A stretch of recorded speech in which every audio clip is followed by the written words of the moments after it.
Hello, everyone. Welcome to the webinar, HRS Sample Design, Weighting, and Complex Variance Estimation. It's developed and presented by the University of Michigan with funds from the National Institute on Aging and hosted by GSA. The webinar is being recorded and will be posted on the GSA website. A notice to all attendees will be distributed once the recording is available. A question and answer session will immediately follow the live presentation. We will be accepting questions to the questions feature that's accessible on the GoToWebinar panel. Also located there on the panel are downloadable handouts for today, the webinar speaker bios, and a copy of the presentation slides. So while I introduce our speakers for today, please tell us who you are by answering the poll that will appear on your screen momentarily. There we go. The formal presentation will be given by our first speaker, Amanda Soniga, Associate Research Scientist in the Survey Research Center of the Institute for Social Research at the University of Michigan. Conducting the question and answer portion of the program are speakers Sung-Hee Lee, Associate Research Scientist in the Survey Methodology Program at the University of Michigan, and Ryan McCammon, Research Area Specialist Lead. Thank you, Amanda, Sung-Hee, and Ryan for bringing us this important program. I will close the poll so we can see the results, and let's share that. So there you go. That is who is in the audience today. Okay. Great. So without further delay, I'll hand the microphone to Amanda. Okay. Well, thank you for joining us for the webinar today, which will provide information on the HRS sample design, weighting, and complex variance estimation. Today, we'll provide a basic understanding of these issues. Then we'll move on to some practical guidance showing you where to find the variables you'll need, some basic guidance on applying weights in your analysis, and finally, some advice on using weights. I want to begin by describing what a complex sample design is and why we employ it. As you know, the objective of a sample is to represent a population of interest. Simple random samples do this in a very straightforward manner, where each sample element has an equal probability of selection, where we sample from a complete list of all elements, and where there's some sampling error associated with sample estimates. An example is your typical political poll. However, a simple random sample is not always optimal or even possible, especially when trying to reach a small segment of the population like the HRS does. So a complex sample design is an alternative. The defining feature is that not all sample elements have equal probability of selection. A complex sample design has two main techniques, stratification and clustering. Stratification is a procedure to classify the target population into subgroups or strata whose members are assumed to be more like each other than members of other strata. Sampling is then done within each stratum. So an example might be a study of English dialects in the United States. These vary significantly by region of the country. So to ensure you capture dialects in each region, you'd first create regional strata and then sample within them and potentially apply different sampling rates across strata.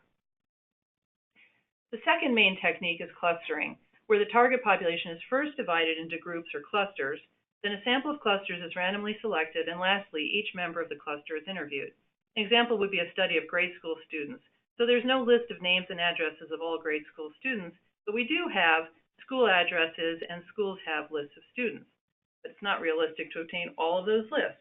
Rather, we can randomly select a set of schools or clusters and interview all students in the school. So those are the two main techniques, but other design features could be added, such as oversampling of certain populations of interest. So when the entire country is the population of interest, it's not reasonable to do simple random sampling. No list of all U.S. residents exists, and the cost would be prohibitive to locate and interview such a dispersed sample. So the Survey Research Center at the University of Michigan's Institute for Social Research maintains a national sample frame of dwellings for all area probability surveys, and using it, surveys at the ISR implement complex sample designs. So let's begin by considering a generic complex sample design. In the national sample, the entire population is divided and subdivided in several stages. Primary sampling units are formed, which are usually counties or county groups. Within the primary units, cities, towns, and rural areas are the secondary selections. In a third stage of sampling, we select small segments or clusters of dwelling units. And then in a fourth stage, individuals are selected to be interviewed. And this graphic nicely depicts these stages. So HRS uses stratified multi-stage sampling. I want to first note that in 2016, HRS undertook changes to the sample design that improved efficiency and better reflected changing demographics in the nation.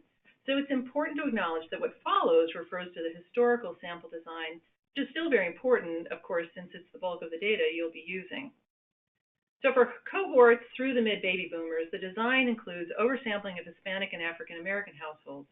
In stage 1, primary sampling units, PSUs, are selected with probability proportional to population size. This means that more populous areas have a greater probability of selection. The map shows the primary sampling units, at least from 1963, which you can see mirror population density. In stage 2A, secondary sample units, SSUs, are selected also with probability proportional to size. The secondary sampling units are blocks or rural trunks. In stage 2B, we assemble a list of all housing units in the SSU from the U.S. Postal Delivery sequence file. In stage 3, individual housing units are selected with probability inversely proportional to size, which evens out the selection probabilities and improves efficiency. In stage 4A, household members are listed with their birth year and relationships. From the list, cohort-eligible units are selected. In stage 4B, if there's more than one eligible unit in the household, one is randomly selected. It's important to note that the HRS represents the non-institutionalized U.S. population at baseline.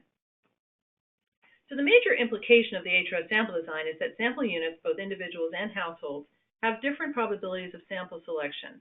So inferences to the U.S. population will be biased unless sample weights are used in calculating descriptive statistics, such as means and totals.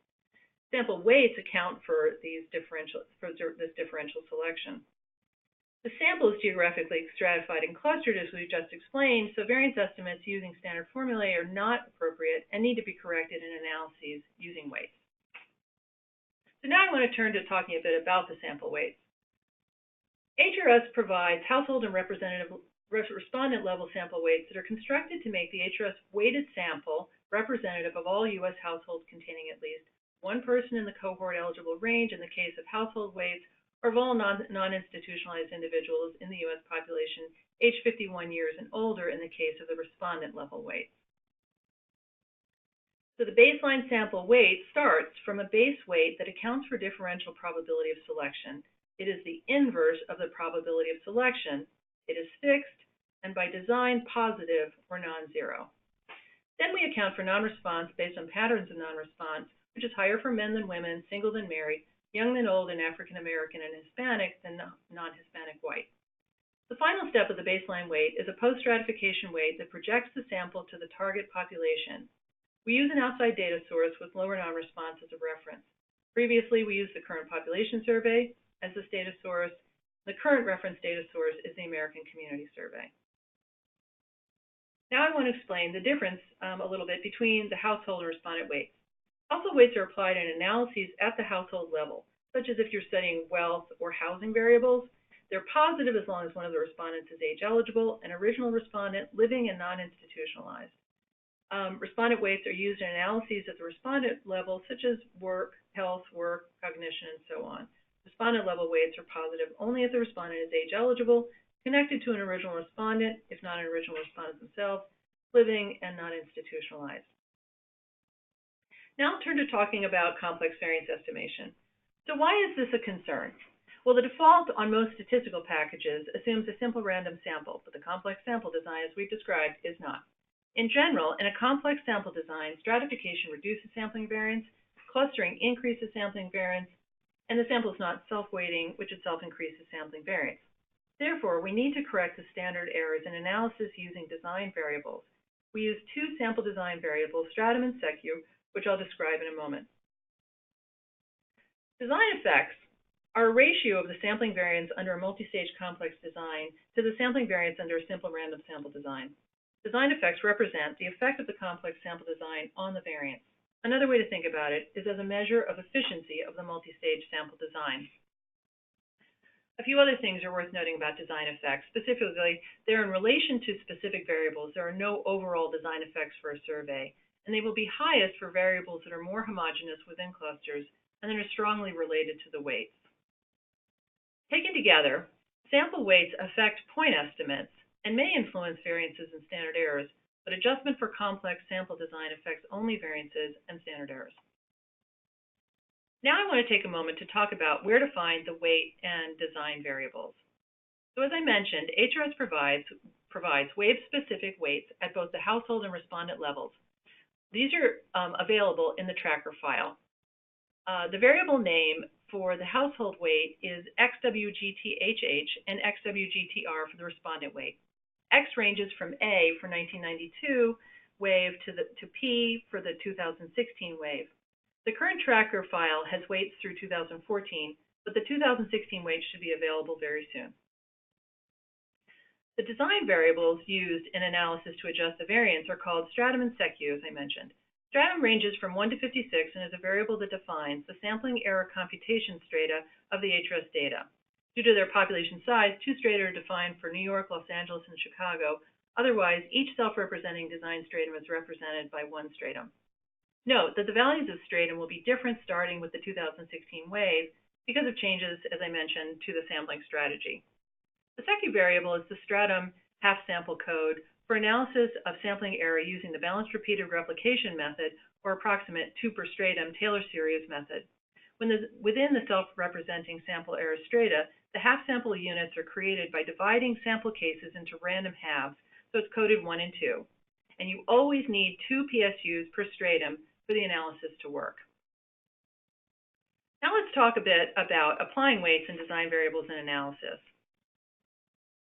In Stata, this SVY command is used for the analysis of complex survey data. This shows you some Stata code to run descriptives on the stratum variable.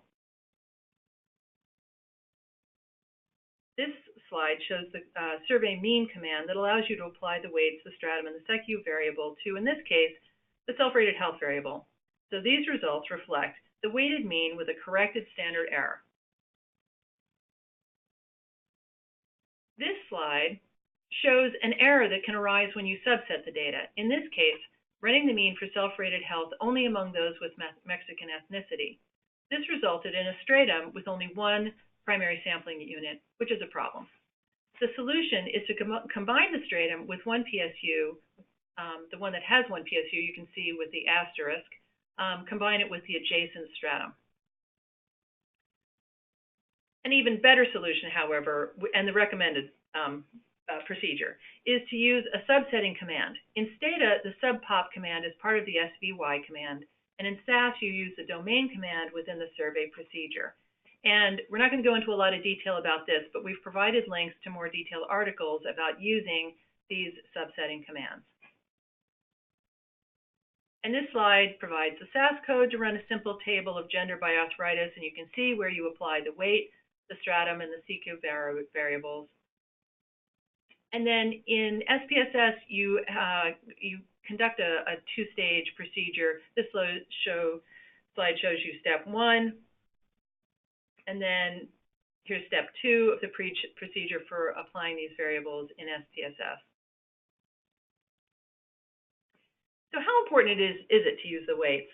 Well, their importance varies by the variable and type of analysis. It's widely agreed that using the weights is crucial in descriptive analysis, especially if you want to be able to provide population estimates of your variable of interest. That is particularly important for variables that are closely related to the sample design, especially race and ethnicity, and any variables that are strongly correlated with these. However, the use of weights is more controversial in structural modeling. Some disciplines would argue that if the model is properly specified, weighting won't reduce bias, but it can introduce bias if the weights are correlated with the dependent variable, and weighting can actually reduce efficiency by introducing variance. So our advice is to look to your own discipline for guidance in instructional modeling. Finally, we want to offer some advice on using the weights in different analyses. In cross-sectional analyses, as we mentioned, the respondent level weight you use is XWGTR, again, where X is the wave indicator. So that's your simplest possible analysis. In a household level analysis, your weight is XWGTHH. And note, though, that although HRS does not sample people living in nursing homes at baseline, if they move to a nursing home at follow-up, they're interviewed there. So there is a nursing home weight that can be applied to that sample. The weight variables for most of the supplemental studies, subsamples, or off-year studies are found in the tracker file. For example, XWGTR-DB is for the diabetes supplemental study, XBio WGTR is for the biomarkers, XPM WGTR is for the physical measures, and XLB WGTR is for the psychosocial leave behind. And again, these are all wave-specific weight variables. Others can be found with their data, such as the Aging Demographics and Memory Study and CAMS. Their weight variables are in the data set. They're not in Tracker. They're in the data set for those supplemental studies. In longitudinal analyses, you have two choices. To apply the weight associated with the final wave, the terminal year of data you are analyzing, or the first wave of data in the analysis, the base year. You'd use the terminal weight in retrospective analyses where you're trying to model the histories of individuals or households who were in the sample as of the terminal year. For prospective analyses, where the goal is to model or describe the future experiences of the base year population, you would apply the weight associated with the first wave in the analysis. In some analyses, you'll end up with respondents who have a zero value on the weight. In this case, it may be very helpful for you to figure out why, and there is a variable specifying the reason for zero weight called why zero weight. And I've listed the codes in the code book here. In many instances, you'll want to combine data from the core interview with data from a supplemental study. In this instance, the first thing to do is to think about your research question and the relevant population and choose the weight from the more restrictive population. For example, respondents who got the physical measures as part of the enhanced face-to-face interview, measured height and weight, timed walk, balance, etc., are a subset of the core respondents. So you'd use the XPM-WGTR, the physical measures weight. Similarly, you might use data from more than one subsample, such as the psychosocial leave behind questionnaire and the physical measures. Again, choose a weight from the more restrictive population, or if it's the same reference population, start with the weight from the larger sample size. In this instance, you can carry out a weighting class adjustment or use propensity score weighting to adjust the selected weights for those in both samples. Finally, as you know from watching the introduction tutorial or webinar, the enhanced face-to-face interview is on a random half sample of the core that alternates every other wave. The weight for the half sample is constructed so that it sums to the population size. In other words, each half sample is representative of the U.S. population since it's a random half of the core. So even though you can combine two waves of data, as many people do with the enhanced face-to-face information, the weights then will not properly sum to the population. So this is only an issue if you want to report the number of individuals in the population with some characteristic. Otherwise, the weights work, and you would just combine the weights in the same way that you would combine variables from the two half samples, namely rename your variables. You can drop the wave prefix is one way to do it, then stack the data. And if you want to know more about this particular point, join us for the next webinar on using the psychosocial data, where we're going to provide detailed information on this stacking procedure. And then lastly, I want to point out some references for you, additional to the ones that we provided as background. And you go to the website, and under documentation, go to the drop-down menu and click on Survey Design. And then under Survey Design, there's a whole section with weight information. And there's 4 documents there I would recommend to you for background reading. And then as a nice background text, the text called Applied Survey Data Analysis, 2nd edition by Haringa, West, and Berglund is really an excellent general reference. It has a lot of math in it. Something that doesn't, if you want something very good and a plain explanation, is the Analysis Factor is a website. They have a very, very nice module on complex sample design. So if you're really starting out, that might be a kind of a nice place to start as well. And then for much more detail, the applied survey data analysis. I guess, Judy, before we turn to questions, I do want to make one more point. I think Sun Yi and I have talked, and she's made this point before too, and that's that these kinds of surveys are sort of living, breathing things that change and evolve over time. And so the sampling procedure that we use, it's updated, not frequently, but it updates every now and then. And this, as we talked about earlier, the 2016 was kind of a major update. And one of the documents in there actually describes more about it on the website. But just to make the point that we don't design it in 1992 and it's fixed for all time. There's always tweaking that is to make it more efficient, that is in particular to respond to changes in the population. The U.S. population has changed a lot in terms of its demographic characteristics in 25 years. So, okay, that's it. And now we have a nice chunk of time for questions. Terrific. Oh, thank you, Amanda. So just a reminder, for the attendees, you can type and send questions using that question feature in the dashboard, probably accessible on the right-hand side of your screen if you haven't moved it. We will not be using the raise hand feature today. So please, if you have a question, use that question panel and type them in. And just a reminder that we are recording this session, and we'll send you an access link by email once it's available. And also, NOAA webinar survey will automatically launch after the webinar. In an effort to continue improvement, we'd like to hear your thoughts. So please provide feedback by clicking that survey link at the end of the webinar. All right, so it looks like we've got a couple of questions coming in here.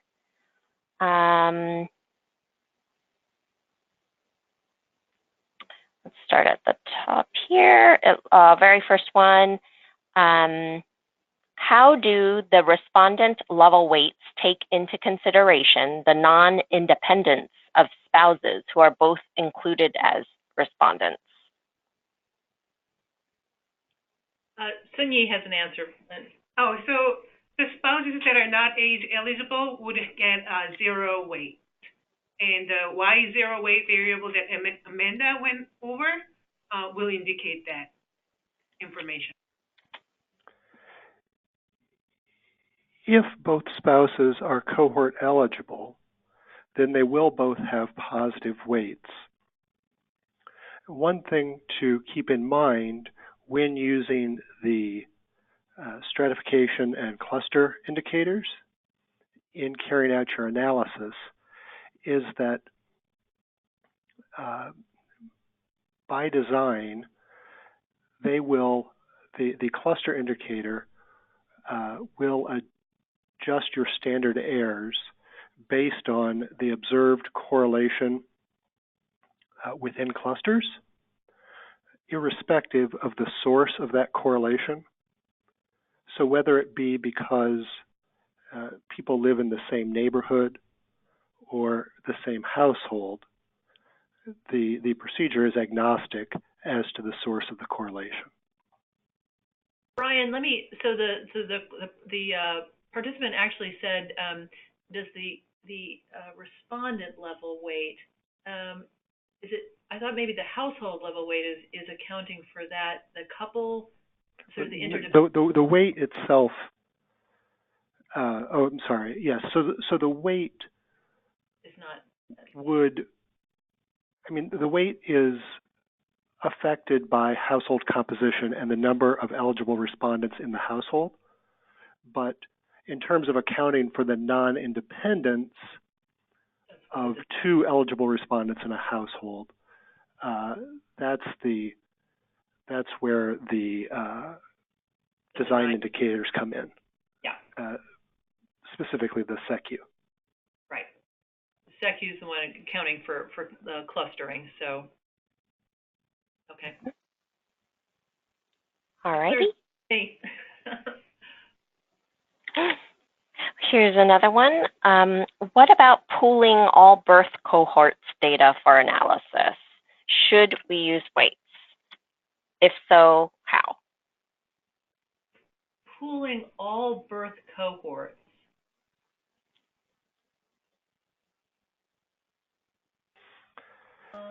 I think we need a little more clarification on pooling all birth cohort, because the We data do.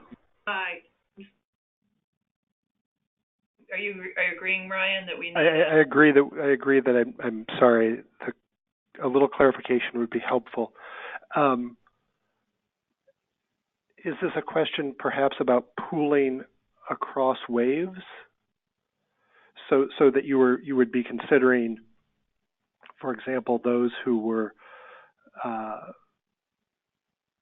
55 and older in a series of interviews? Yep, pooling cross waves is the clarification. Yep.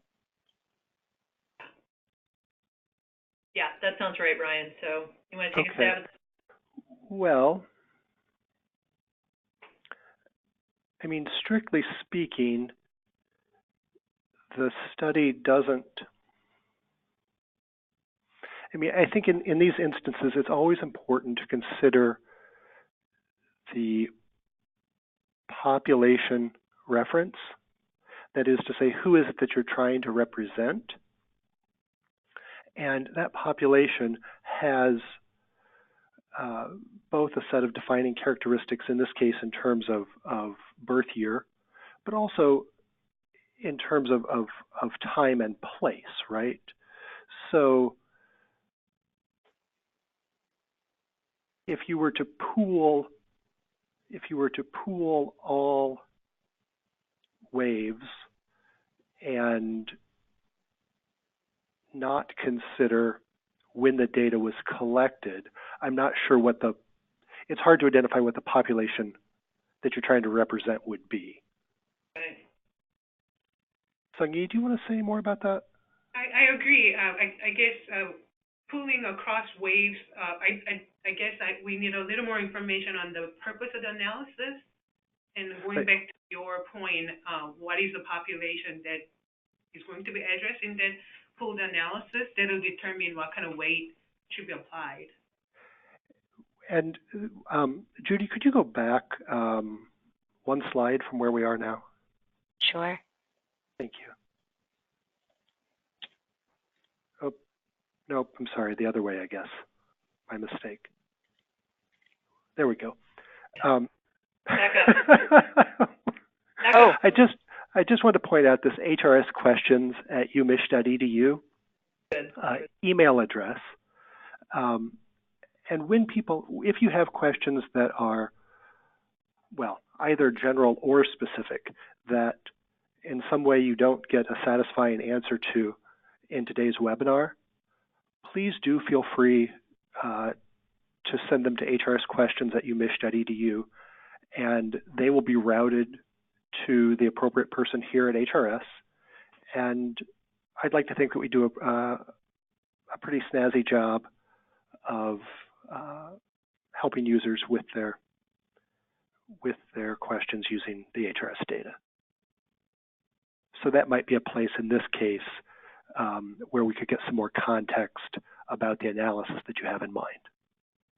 Yeah, I'll just put a fine point on that, Ryan, by saying that sometimes users do bring their very specific analysis questions to HRS questions, and you might end up getting into a back and forth, with somebody like Ryan until you really get your question answered. So I can't say enough good things about HRS questions at umich.edu.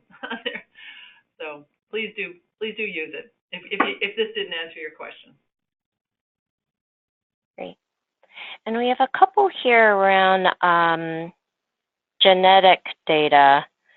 For example, will using respondent weights affect how we use the genetic data, such as, for example, polygenic scores? And again, about genetic data, are we using weights to deal with analysis in HRS? Just a couple around genetic data. Let me take a stab at that, Ryan and Sunyi, and then you guys can jump in. Please do. I would say that we offer a wide variety, or a variety anyway, of genetic products associated with HRS, that are derived from HRS data from our collection of saliva samples that are genotyped.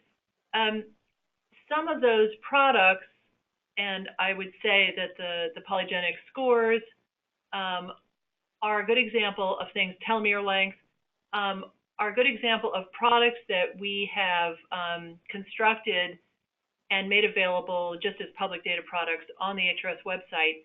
And that score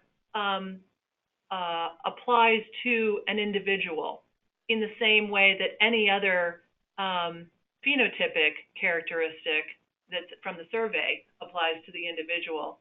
So I think it would be appropriate in that case to go ahead and use the weights depending on the goals of your analysis with the variables that are at the individual level. If you are working with the GWAS data, I don't think the weights are appropriate. That's an entirely different thing. That's not your typical analysis. And I think that's a good first approximation. Does that help? Anything to add to that, Ryan? Amanda, in that instance, if you were concerned with the various genetic scores,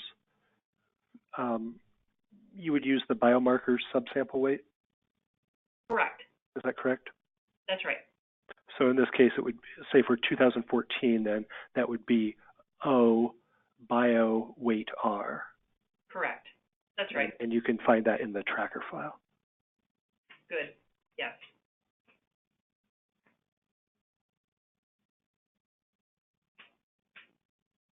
Okay. There are a couple around RAND. So for example, how does the RAND version address this? I'm using the RAND wealth data for total wealth, a highly skewable variable, and would like to break into quartiles for analysis. When I apply SVY commands in SATA, I can't get the median. Is there a way to do this? So how's HRS and RAND data?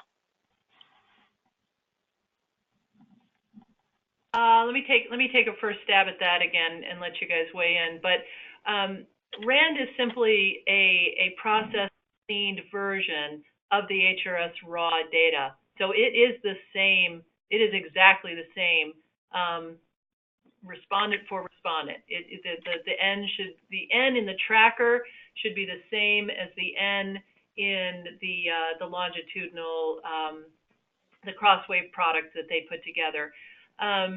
So there's no difference there. It is now you're using if you're using their total household wealth variable, that is a variable that they've gone to the trouble to construct from the many sources of wealth information in the raw data. In terms of weighting, the weights and the stratum and the secu variables are all in the RAND data, and you would you just apply them the same way. Do you have anything to add? No, I think that's exactly my answer. Yeah. Ryan, any other thoughts there? There is, if this user would send their question again to HRS questions, there is a fairly comprehensive FAQ on this from Stata. Oh, about the median problem? That's right. Oh, good. Yeah, so actually the answer there is, yeah. Looks like a Stata issue. It sounds like a Stata issue, and it's in the FAQ on the website, but we can send you that if you respond. Thank you. Yep. All right.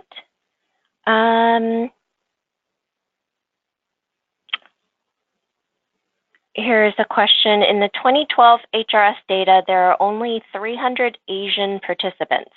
Do they present the Asian population in the U.S.? I would say no. One, because HRS is not conducted in Asian languages. It's only in English and Spanish. So that Asian sample would represent Asian population who speak English, and not necessarily other languages. So I would be cautious in using that and trying to represent something bigger than what it is intended to be.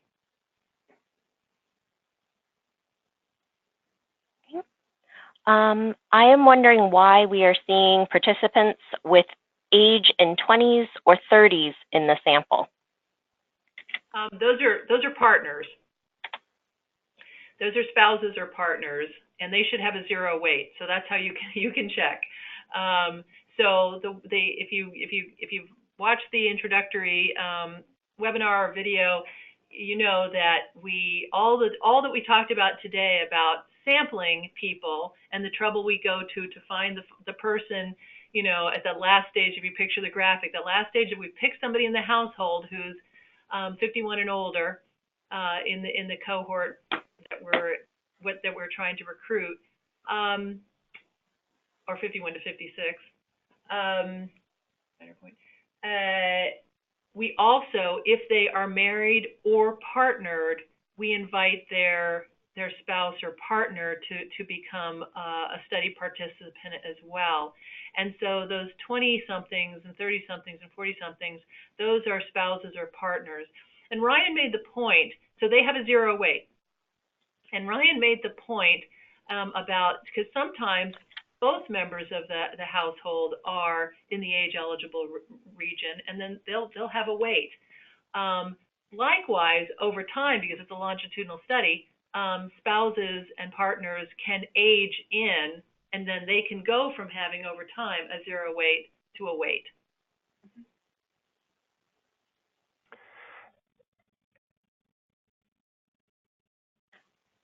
Another question around couples. This one is learning how to use weights for dyadic data analysis for couples.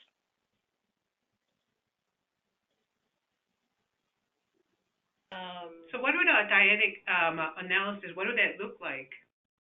Yeah. Ryan, have you done any couples analysis? Well, I have not specifically. There is a paper that I have in mind,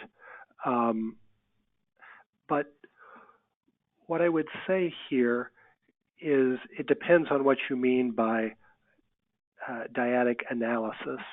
If it is a study of individuals and their partners, then that's a respondent level analysis. And so you would use you would weight using the respondent level weight. So it's an analysis of me and my spouse, the way in which things going on with my spouse affects my life, or something like that.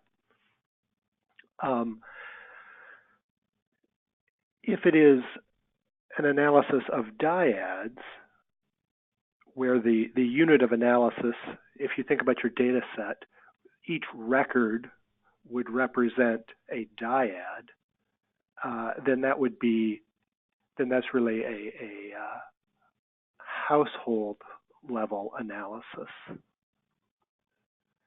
I would caution that it would be just a coupled household, not entire household. Right. That's right. Right. There are plenty of households in the HRS that consist of just a single individual. Yeah. That's right. Coupled households would be the right way to phrase that. Good.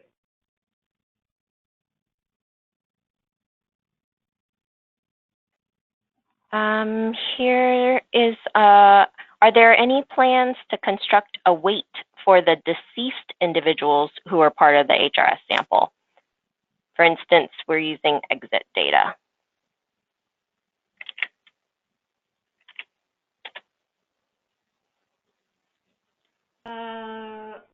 I don't know about that. Ryan, do you have any? Yeah. I've not been in discussions where that's been discussed as a data product. although I do think that there's a larger conversation coming internally regarding the weighting products that we release. So the short answer is no.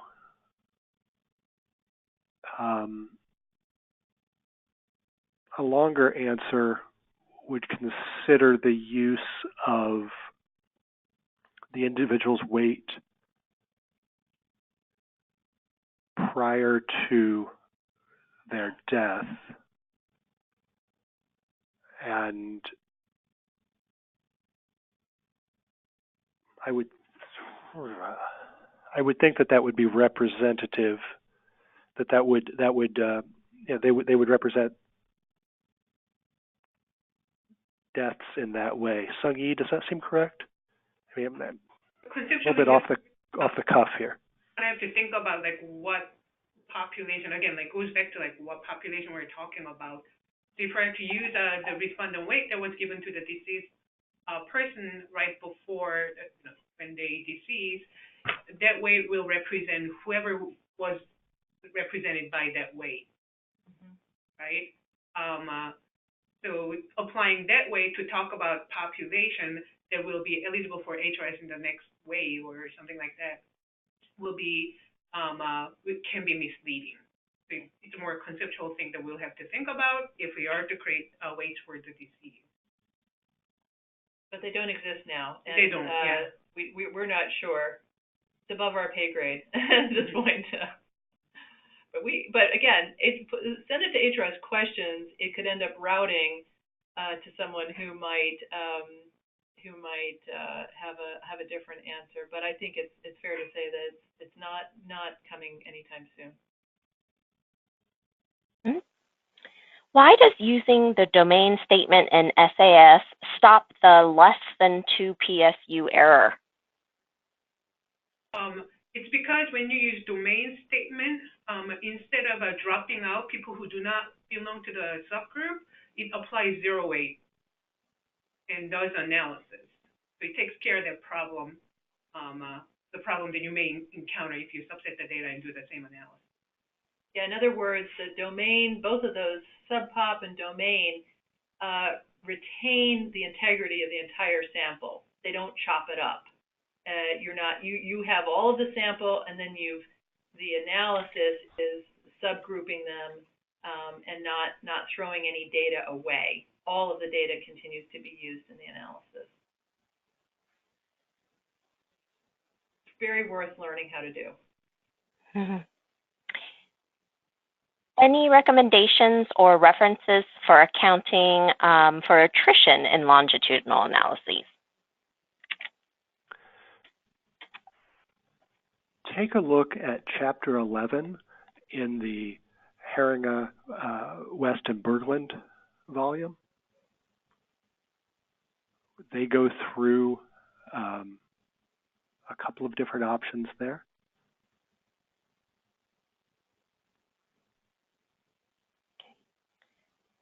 Can you hold on a second, Judy? Ryan, is there any easy way to summarize them, or? Well, you're going to use essentially you're going to use the base weight, so the weight from the year in which individuals are selected into your analysis. Right. The first wave, you start observing them, whatever that happens to be. Or you're right. Yeah. That you start observing them in your analysis, and then you're going to apply an adjustment to subsequent waves, and so this right away becomes specific to the analytic techniques used. Whether your ability to specify the model with using the base weight and a weight that represents adjustment in subsequent waves, or whether you're going to make an adjustment to that base weight and use it only. So No, that's not a very satisfying answer, but in some ways the answer is it's a little bit complicated, and it depends on your analysis and the statistical technique that you're going to use.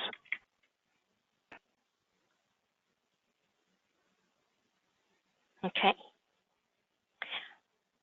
The next question, if you're using multiple cohorts, HRS, WB, etc., in your analysis and want to apply base year weights, should you combine weights from each base year, like 1992, 1998, 2004, for example?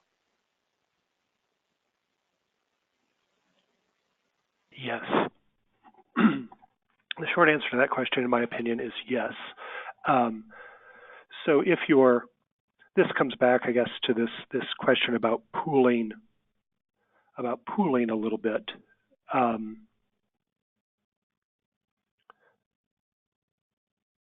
But you certainly can, if your year one, time one in your analysis is, if time one in the analysis varies by respondent, you can use the weight from that year that is your time one for those respondents to correct for differential probability of selection. Sanghi? Yeah, and I think the analysis would apply if you are to represent people who are ages between 51 to 56, throughout these years that you are combining, if that makes sense. The concept is a little vague. If that is who you want to portray in your analysis, then, I mean, there's no reason why you shouldn't go ahead and do the analysis, but just check whether that's what you want to do or not. And you're combining the weights. So what mechanically, how are you doing it? You can stack them. You're stacking them. Yeah. You're just saying if your base year weight for some respondents, say, is 1998, you use F weight R for those folks, and if it were 2004 for others, you'd use J weight R for those. You just create a variable that was weight R that was equal to F weight R for those entering in 98, for example, when you're using the 1998 data, and for those entering the study, entering your analysis in 2000, you'd use the G weight R. I just wanted to emphasize, because sometimes these questions are less conceptual and more mechanical, and I think this, literally you are combining them in that manner. You want one, because you'll see when you apply it, it only takes one weight. You have to have one weight variable, and so it's a question of how you're combining it. So I think you gave a nice description. All right.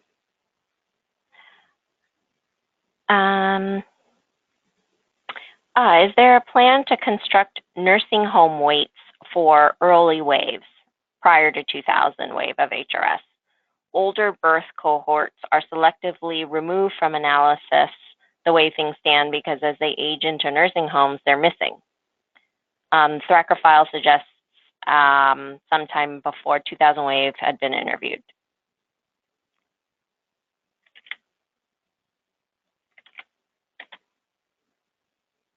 Ryan, do you know about that?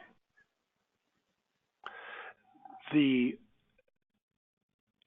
answer is that no, there won't be weights created for nursing home residents prior to 2000.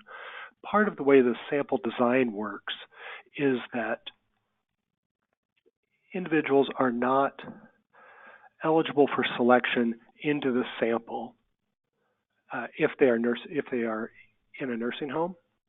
So the only way in which we pick people up and the way in which we come to be representative of the nursing home population is by aging in.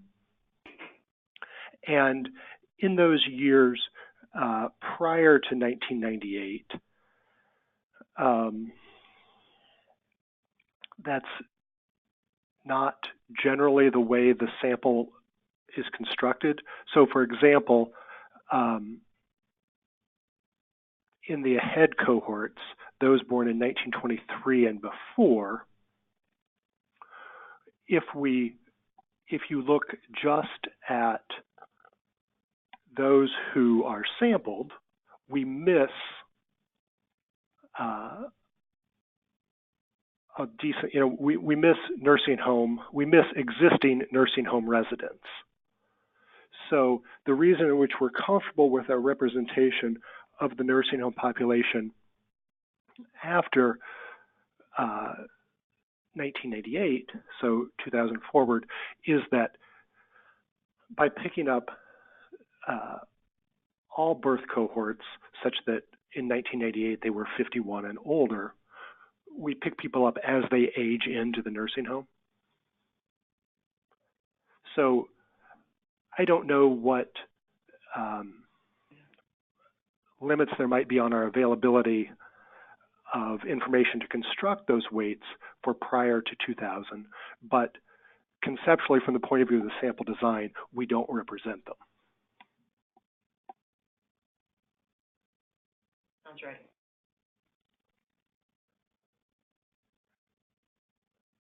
Okay. I wonder, I would like to know to what extent weights are important when the Bayesian method is used.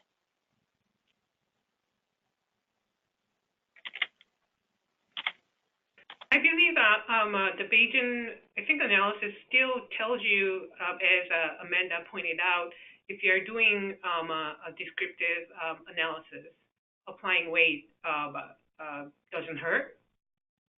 It can protect you from potential misspecification of your prior and other things. And for more model, like running models, it sort of depends on the discipline. So as Amanda suggested, following your discipline sort of approach, discipline-specific approach would make sense. What I personally recommend people to do is, if you're doing structure sort of a modeling work, run both weighted and unweighted analysis, and oftentimes they should go together. If you see overlapping discrepancy between the two, you probably should look into the analysis more in detail. You're right. In other words, maybe your model isn't as well specified as it might be if there's a very big difference between the weighted and unweighted. But descriptive analysis, we recommend using weights. 100%. Yeah, no matter what.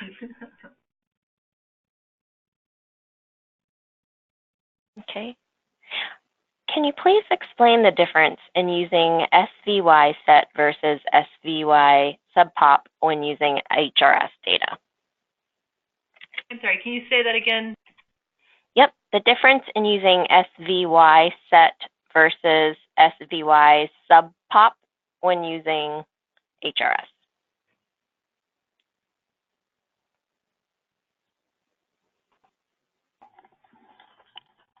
Sounds like a data question, am I correct? Yeah. Yes, it's a data question. And unfortunately, I think you have 3 SAS users. But I do think that the... Do you have any sense, Ryan? Well, I believe that the answer is that in SVY set, you'll specify your weight variable as well as the stratum and secu indicators. And then when you are conducting a particular analysis, say, I don't know, means or something like that, prior to specifying the command, if you want it for a subpop, you specify SVY prior to the command to indicate that the weights and sample design indicators are to be used, and then you indicate your subpop prior to the command, because you may want to use different subpopulations in different portions of your analysis. So you don't specify the subpop in the SVY set statement. Oh, I got it. Yeah. So it goes. In other words, the sub-pop command is specific to the particular analysis you're running, right? Yeah. So if it's a DES C, it goes with that. Is that what you're saying, Ryan? That's right. Yeah, that makes sense.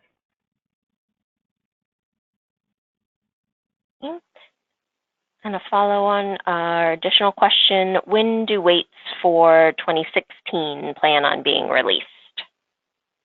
We're currently working on the preliminary weights. We have a couple hurdles that we need to iron out.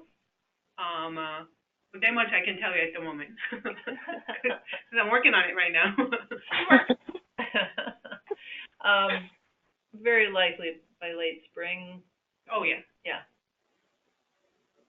Another question about 2016. Did you add sexuality and gender identity questions in 2016? I don't think so. I think there was a discussion, but I don't know what the final decision was. I think there's been discussion, a lot of discussion about this, but I don't think in the end we have either of those measures. You can probably check through the code book, right? Yeah. Yeah, because the 2016 data is available. I'll look while we're answering more questions, but I'm pretty sure. And more questions about the 2016 data. Will, I guess, RAND release the RAND HRS data file, including 2016? I'm sorry, say that again? I guess the timing or when RAND releases the RAND HRS data file in 2016. You mean when will 2016 data be part of RAND? Is that? I think that's the question. Yeah, I'm not sure. I do know that they release, they release versions at different times, sort of as soon as they're ready, and so I don't know exactly what the timing will be. So yeah, it's we only have, I guess, through 2014 in general. Yeah.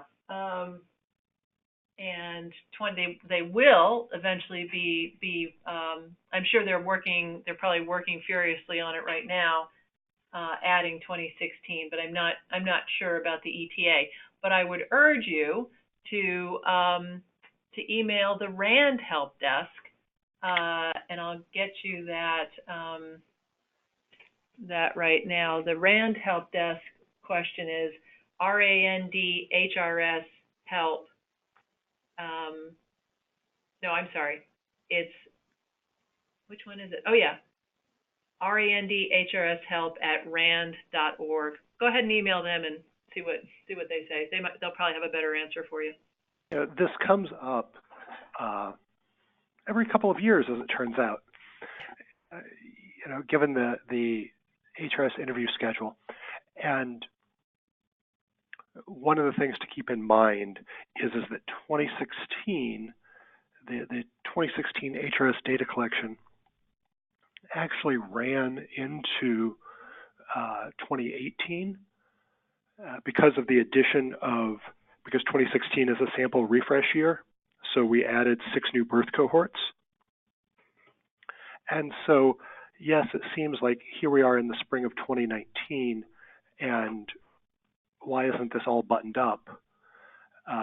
And the answer is because the 2016 data collection took substantially longer than a typical core interview does. Okay, and I stand corrected, and so I learned. I'll say this: I learned something new about HRS every day that I work here, I think. And to the previous question, the 2016 wave does have sexual orientation.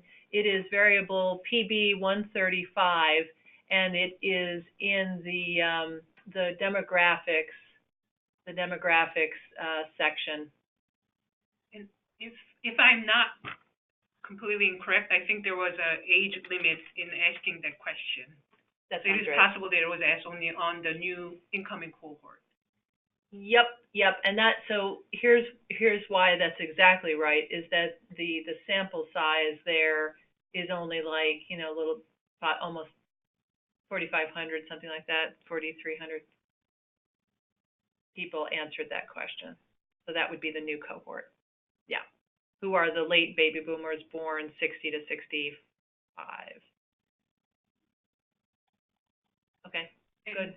And if I may add a little more to the brand data file, being a variable with the 2016 HRS data, I would assume that it will take a little bit of time because the weight we plan to release sometime very soon will be just preliminary weight in 2016. We're doing substantial work on non-response adjustment at the moment at the same time, and that way will be finalized probably later than the spring of this year. And RAND data will, include the final weight that we will prepare. So it'll be, contingent upon when that becomes available and a lot of other things that RAND will need to work on for their own data set. Yeah. Great. Well, I can't believe how quickly this 60 minutes went by. Amanda, Singhi, and Ryan, it's been a real pleasure learning about HRS sample design, weighting, and complex variance estimations today. And we thank everyone for participating. This is the end of the program.